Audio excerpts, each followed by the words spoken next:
दोस्तों अगर आप क्लास 12 के स्टूडेंट हो तो आज का वीडियो काफ़ी इंपॉर्टेंट होने वाला है, क्योंकि आज के इस वीडियो में केमिस्ट्री में जो 5 नंबर का प्रयोगशाला विधि वाले क्वेश्चन आते हैं वो सारे क्वेश्चन हम लोग आज के इस वीडियो में टोटल एकदम अच्छे से डिस्कस करेंगे। इससे पहले इस टॉपिक पे मैंने 2 वीडियो बना चुका हूँ, डिस्क्रिप्शन में लिंक है, उस लिंक पर क्लिक करके आप सारे प्रयोगशाला विधि वाले क्वेश्चन तैयार कर लो, जिससे आपका 5 नंबर एकदम कन्फर्म हो जाए। आज के इस वीडियो को शुरू करने से पहले एक इंपॉर्टेंट अनाउंसमेंट अनअकैडमी की तरफ से। अनअकैडमी आपके लिए फ्री लाइव क्लास लेकर आए हैं ऑन जीओसी। अगर 2021 में आपको नीट टारगेट कर रहे हो तो ये 7 दिसंबर 8:15 पर इसकी क्लास चलेगी बाई शुभकरण चौधरी। और सबसे मोस्ट इंपॉर्टेंट बात, ये रैपिड रिवीजन सीरीज बायोलॉजी का चलेगा डॉक्टर एसके सिंह द्वारा, जो 7 दिसंबर को रहेगा सुबह 9 बजे। ठीक है, तो दोनों क्लास का लिंक मैं आपको डिस्क्रिप्शन में प्रोवाइड कर रहा हूँ। ये दोनों आपको बहुत ही इंपॉर्टेंट टॉपिक है नीट 2021 के लिए। ठीक है, तो जितने भी स्टूडेंट देख रहे हैं 2021 में नीट को देंगे तो वो सभी क्लासेस को अटेंड कर सकते हैं। डिस्क्रिप्शन में लिंक प्रोवाइड कर रहा हूँ, उस लिंक पर क्लिक कर जाओ, वहाँ पर एक कोड मांगेगा, ये कोड डालना, शुभम 12th और फ्री क्लासेस आपकी ओपन हो जाएंगी। ठीक है, तो स्टार्ट करते हैं आज की इस वीडियो को। वीडियो सेशन में हम लोग चर्चा कर रहे थे फिनाल के प्रयोगशाला निर्माण विधि के बारे में।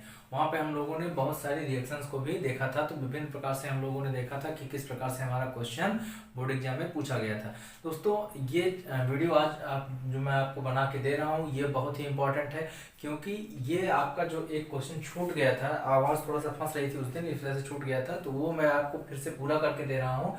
तो ये बहुत ही इंपॉर्टेंट है, बिना इसके और फिनाल के आपका ये समझ लीजिए प्रयोगशाला विधि वाला क्वेश्चन, इसमें से कोई न कोई एक क्वेश्चन जरूर आएगा, बिना इसके आपका बोर्ड एग्जाम पेपर बन ही नहीं सकता।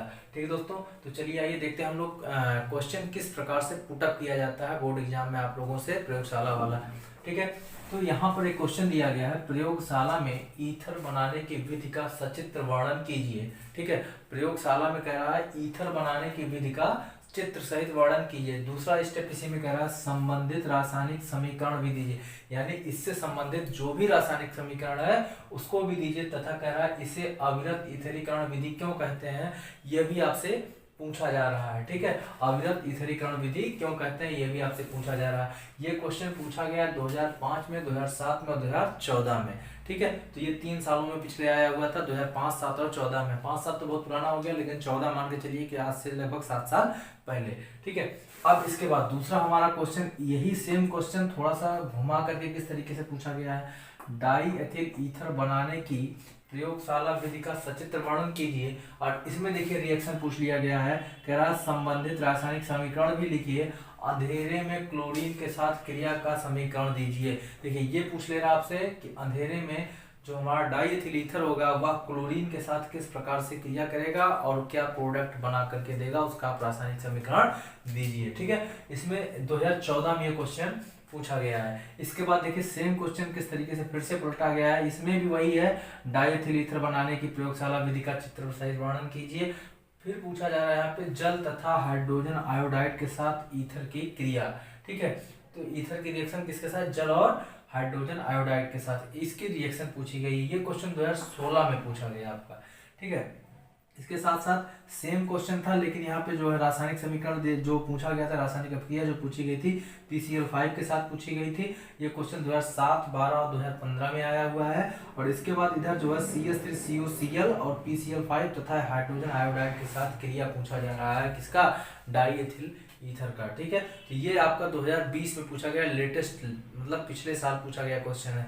तो हम देख रहे हैं 2005, 7, 14, फिर यहाँ पे 2016, फिर यहाँ पे 2020, इस तरीके से देख रहे हैं कि काफी इंपॉर्टेंट क्वेश्चन है।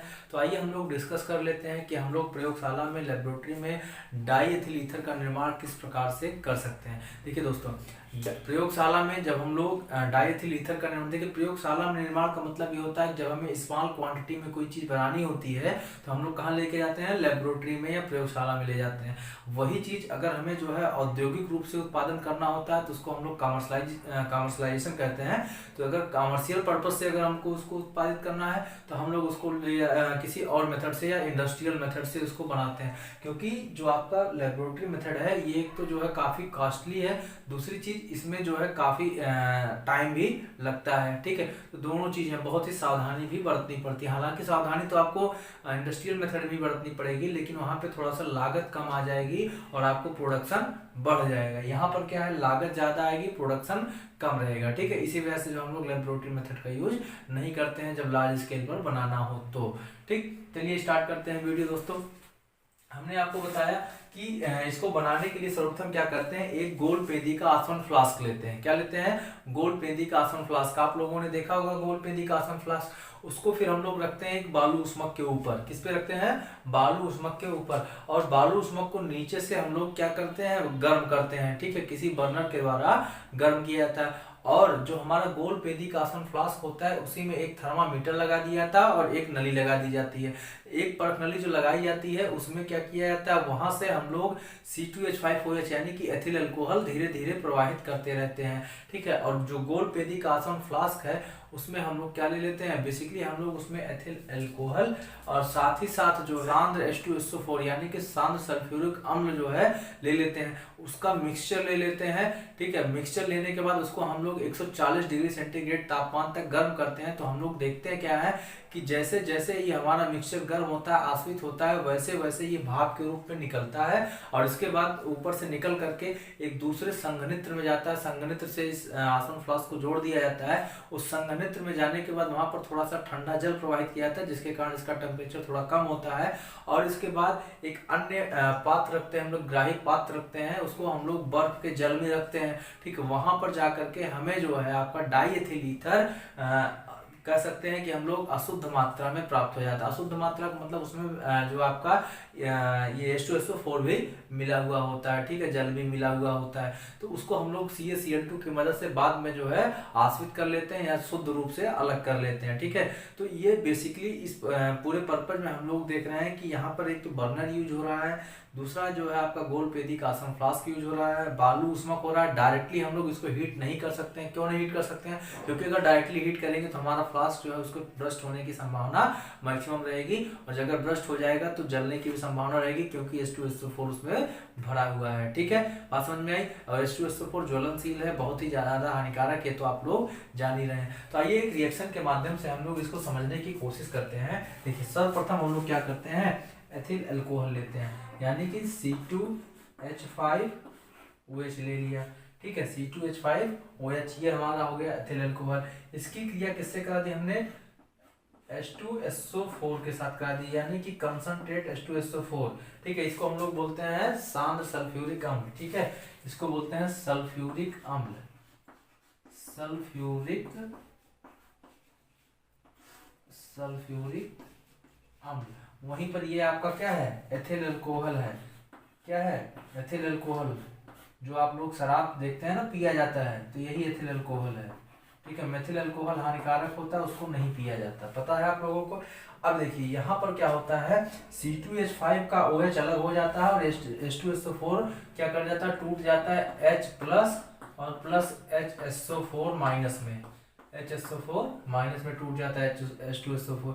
वहीं पे आपका जो C2H5OH है वो C2H5 प्लस OH माइनस में टूट जाता है। ठीक है, यहाँ पर अब आप देखते हैं कि यहाँ से H, यहाँ से OH और यहाँ से OH दोनों आपस में मिल करके क्या बना लिए, H2O बना लिए। मतलब C2H5OH का OH और H2SO4 का एक H मिल करके क्या बना लिया, जल बना लिया। ठीक है, क्या बना लिया, जल बना लिया भैया, H2O बना लिया।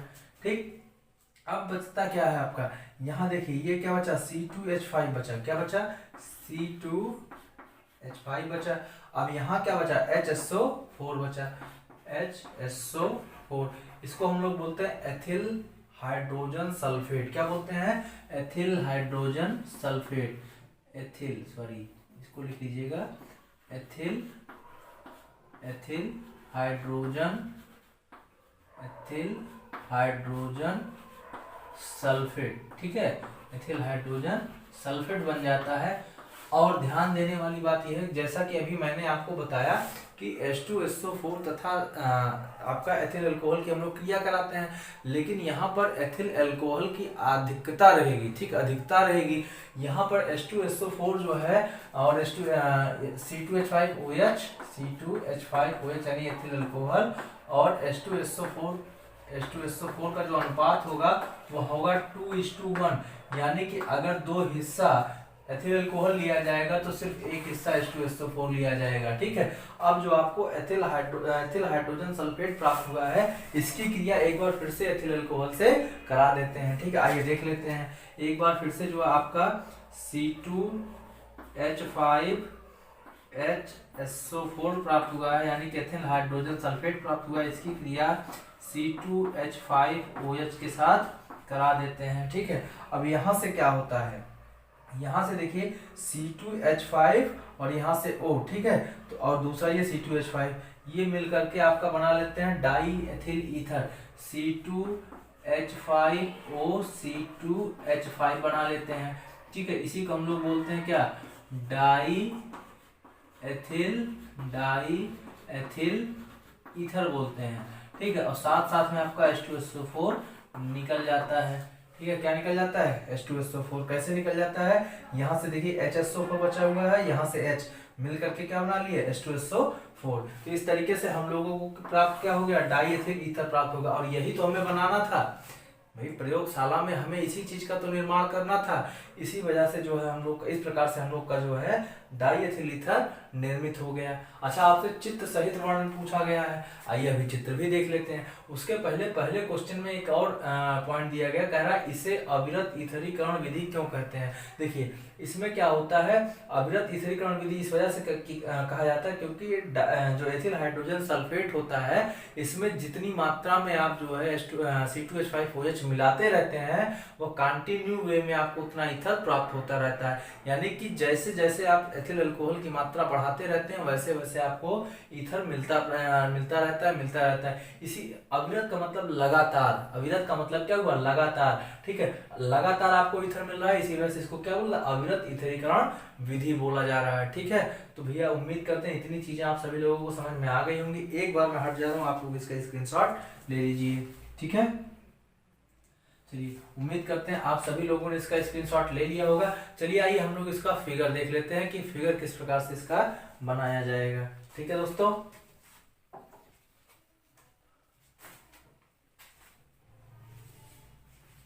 चलिए फिगर देख लेते हैं। ठीक है, सर्वप्रथम क्या करते हैं, एक स्टैंड लगाते हैं। ठीक है, स्टैंड लगाते हैं और इससे जो है जुड़ा हुआ, इससे जोड़ते हैं क्या, एक जो है गोल पेदी का आसवन फ्लास्क। क्या जोड़ते हैं भैया, गोल पेदी का आसवन फ्लास्क। ठीक है, गोल पेदी का आसवन फ्लास्क। ठीक, इसको हम लोग रखते हैं बालू उष्मक के ऊपर। किसके ऊपर रखते हैं, बालू उष्मक के ऊपर। यहाँ पर बालू भरा रहता है। ठीक है, और इसके बाद जो है इसको एक जो है स्टैंड पे रखा जाता है। इसको जो है एक स्टैंड पे रखा जाता है। नीचे से जो हम लोग बर्नर की सहायता से इसको हीट करते हैं, इसको बोलते हैं बर्नर। ठीक है, ये है आपका बालू उष्मक, बालू उष्मक। ये आपका आसवन फ्लास्क, आसवन फ्लास्क। ठीक है, अब यहां से क्या अटैच कर देते हैं, एक थर्मामीटर अटैच कर देते हैं। थर्मामीटर का काम क्या होता है, थर्मामीटर का काम होता है टेम्परेचर को मेजर करना, टेम्परेचर को मेजर करना। ठीक है, ये आपका थर्मामीटर। और इसी से हम लोग एक और नली जोड़ देते हैं, एक और नली जोड़ देते हैं। ठीक है, एक और नली जोड़ देते हैं और इसको हम लोग जो है यहाँ से जो है हम लोग क्या डालते हैं, C2H5OH डालते हैं। क्या डालते हैं, C2H5OH। यहाँ बंद करने के लिए, जब बंद करना होता है तो यहाँ से रोक देते हैं। ठीक है, ऊपर से C2H5OH यहाँ पर प्रवाहित करते हैं। ठीक है, और यहाँ से इसको जो कार के द्वारा ढक दिया जाता है। अब यहाँ से क्या होता है, बेसिकली यहाँ से आपका जो है एक संघनित्र लगा होता है। क्या लगा होता है दोस्तों, संघनित्र लगा होता है। ठीक है,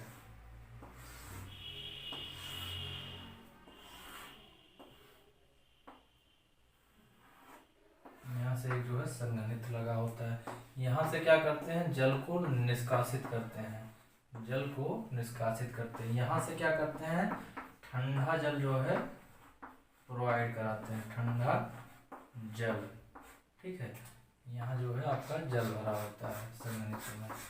ठीक है,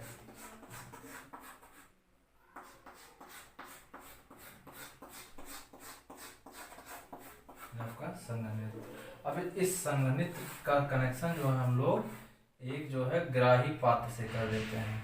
किससे कर देते हैं, एक जो है ग्राही पात्र हमारा कोई। ठीक है, इसमें जाकर के जो है चीज़ें स्टोर होती हैं और इसको जो हम लोग एक जो है बीकर में रखते हैं, बीकर में रखते हैं। बीकर में क्या हो, बर्फ का जल भरा होता है। क्या भरा होता है, बर्फ का जल, बर्फ का जल। ठीक है, इसको हम लोग बोलते हैं ग्राही पात्र। क्या बोलते हैं, ग्राही पात्र। इसमें क्या मिल जाता है आपको बाद में, इसमें आपको मिल जाता है ईथर या डाई एथिल ईथर। ठीक है, ये आपका क्या है, संघनित्र, संघनित्र। ठीक है, यहाँ से ठंडा जल डालते हैं और यहाँ से ठंडा जो है जब जल गर्म हो जाता है इसको यहाँ से निकाल देते हैं। ठीक है, तो ये पूरा प्रोसेस होता है दोस्तों। ये आपका डाई एथिल ईथर बनाने का प्रयोगशाला विधि है। ठीक है दोस्तों, तो इस प्रकार से आप लोग देखते हैं। यहाँ से जो इसको टाइट कर दीजिएगा। ठीक है, ये आपका जो है स्टैंड हो जाएगा। ये क्या है, स्टैंड। ठीक, स्टैंड से आपने जो है एक गोल पेदी का फ्लास्क लिया, आसवन फ्लास्क लिया बेसिकली। ये क्या है, H2SO4 प्लस C2H5OH का मिक्सचर। तो अब क्या करते हैं, यहाँ एक गोल पेदी का आपने जो फ्लास्क लिया है इसमें क्या भर दिया गया है, H2SO4 प्लस C2H5OH का मिक्सचर भर दिया गया है।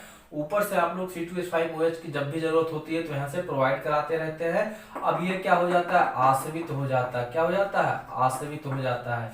ये क्या हो जाता है, आसवित हो जाता है। ठीक है, अब कैसे आसवित हो जाता है, इस गोल पेदी के आसवन फ्लास्क को हम लोग रखते हैं बालू उष्मक के ऊपर और इसको नीचे से बर्नर के माध्यम से गर्म करते हैं। जब ये इसको गर्म करते हैं बर्नर के माध्यम से तो ये हीट होता है। जब हीट होगा यहाँ पर टेम्परेचर 140 डिग्री सेल्सियस के आसपास जो है रखा जाता है। ठीक है, तो जब 140 डिग्री का टेम्परेचर हो जाएगा तो ये आसवित होगा।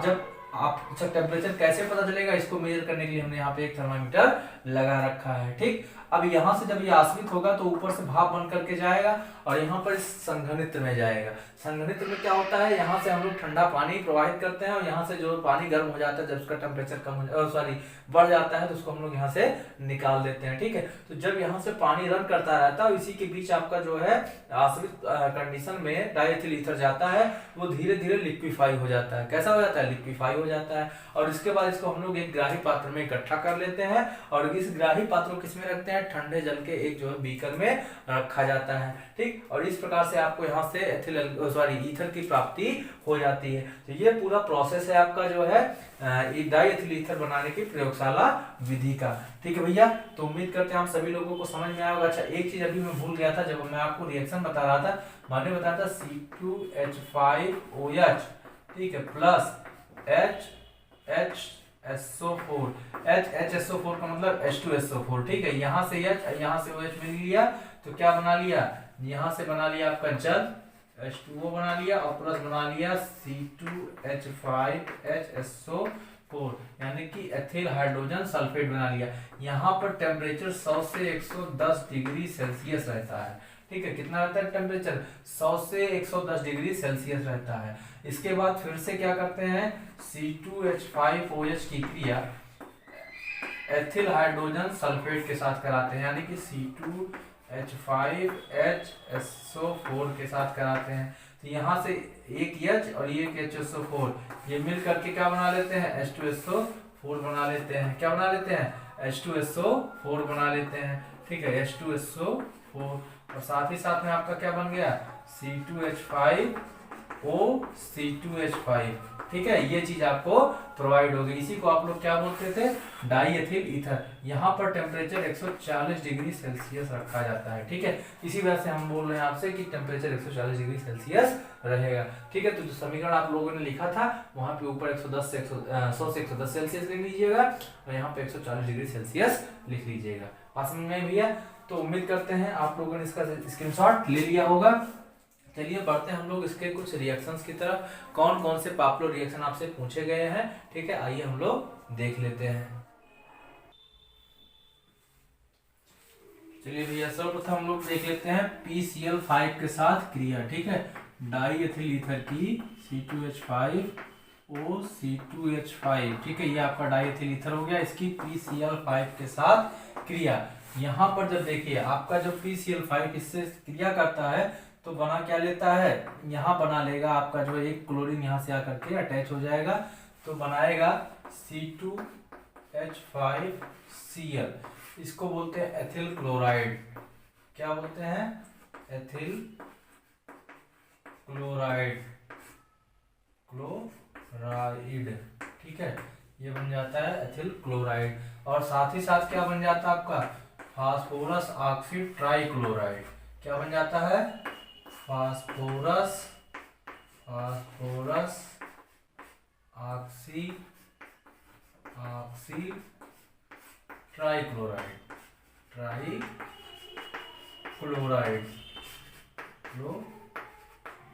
ठीक है भैया। इस तरीके से आप लोगों ने देखा कि जो आपका PCl5 ईथर से क्रिया करके एथिल क्लोराइड के साथ साथ फास्फोरस ऑक्सी ट्राइक्लोराइड का निर्माण करता है, ठीक है। फिर दूसरी कंडीशन है आपका C2H5O(C2H5), ठीक है, ये किससे क्रिया करता है? HI के साथ क्रिया करता है। तो HI के साथ दो कंडीशन में क्रिया करता है, एक ठंडा एक गर्म, ठीक है, गर्म कंडीशन में C2H5O(C2H5) प्लस HI आपका गर्म कंडीशन में, ठीक है।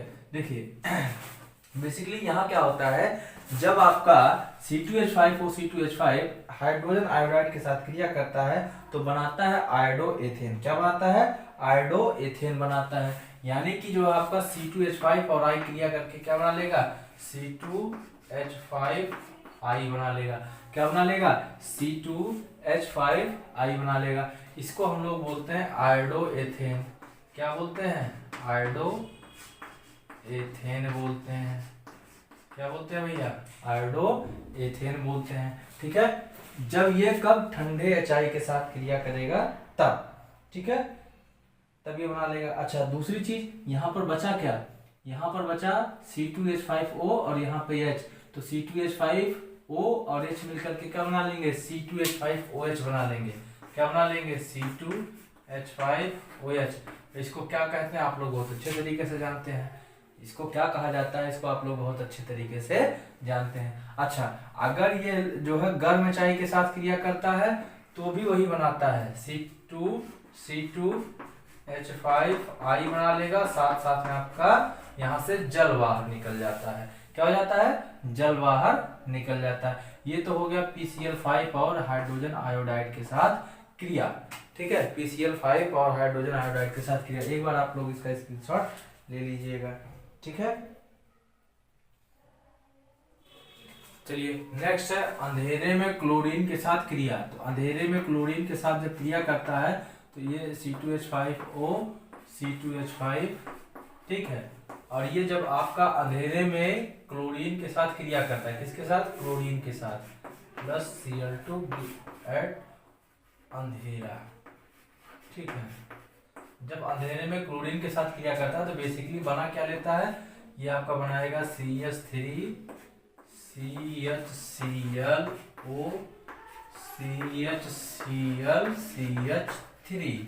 इसे बोलते हैं dichloro diethyl ether, dichloro diethyl ether, ठीक है। इसको क्या बोलते हैं? डाईक्लोरो